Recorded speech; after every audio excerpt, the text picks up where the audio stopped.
நீங்க BE mechanical engineering முடிச்சுட்டு quality control and quality அஷூரன்ஸ்ல ஒரு எஃபெக்டிவான மெக்கானிக்கல் இன்ஜினியரா வரணும்னு ஆசைப்பட்டிருந்தா நான் சொல்ற இந்த ரெண்டு ஸ்கில்ஸை ஃபாலோ பண்ணுங்க. உங்க சேலரி வேற லெவல்ல க்ரோ ஆகும். Number 1 technical skills, number 2 documentation skills. Technical skills பார்க்கும்போது ASNT NDT லெவல் 2 சர்டிபிகேஷன் ஒரு மெக்கானிக்கல் இன்ஜினியருக்கு ரொம்பவே சப்போர்ட் பண்ணும். அவருடைய ரெஸ்யூமை ரொம்ப கலர்ஃபுல்லா மாத்தும்.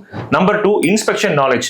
ஒரு ப்ராடக்ட்டை டைமென்ஷன் இன்ஸ்பெக்ஷன் டிராயிங்காக பார்த்து எப்படி பண்றது அப்படிங்கிற நாலேஜ் தெரிஞ்சுக்கிறதுக்காக GD&T கோர்ஸ் உங்களுக்கு ரொம்ப சப்போர்ட்டா இருக்கும். Geometrical dimension and tolerancing. ஒரு டிராயிங்கை வச்சு ஒரு ப்ராடக்ட்டை எப்படி இன்ஸ்பெக்ஷன் பண்றதுங்கிற நாலேஜோட சேர்த்து GD&T நீங்க லேர்ன் பண்ணும்போது உங்க டெக்னிக்கல் ஸ்கில்ஸ் வேற லெவல்ல க்ரோ ஆகும்.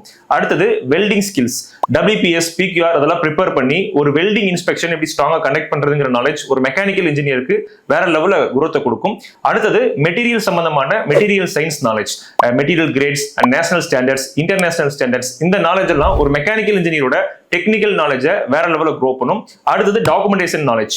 டாக்குமெண்டேஷன் நாலேஜ் இம்ப்ரூவ் பண்றதுக்கு நான் சொல்ற இந்த ரெண்டு விஷயத்தை கீப் அப் பண்ணுங்க. உங்களுக்கு ரொம்ப யூஸ்ஃபுல்லா இருக்கும். நம்பர் 1 ISO 9001 2015 அப்படின்னு சொல்லக்கூடிய QMS standard. Number 2 lean code tools, அதாவது APQP, PPOP, FMEA, MSA, SPC இந்த மாதிரியான லீன் கோட் டூல்ஸ் யூஸ் பண்ணும்போது ஒரு மெக்கானிக்கல் இன்ஜினியர் ஸ்ட்ராங்கா டாக்குமெண்டேஷன்ல பெர்ஃபார்ம் பண்ண முடியும். மெக்கானிக்கல் இன்ஜினியரிங் சம்பந்தப்பட்ட மோர் கான்டென்ட்க்கு தொடர்ந்து ஃபாலோ பண்ணுங்க. இந்த ஸ்கில்ஸ் எல்லாம் தெரிஞ்சுக்கிறதுக்கு கமெண்ட்ல ஸ்கில்ஸ் டைப் பண்ணுங்க. நான் உங்களுக்கு ஷேர் பண்றேன்.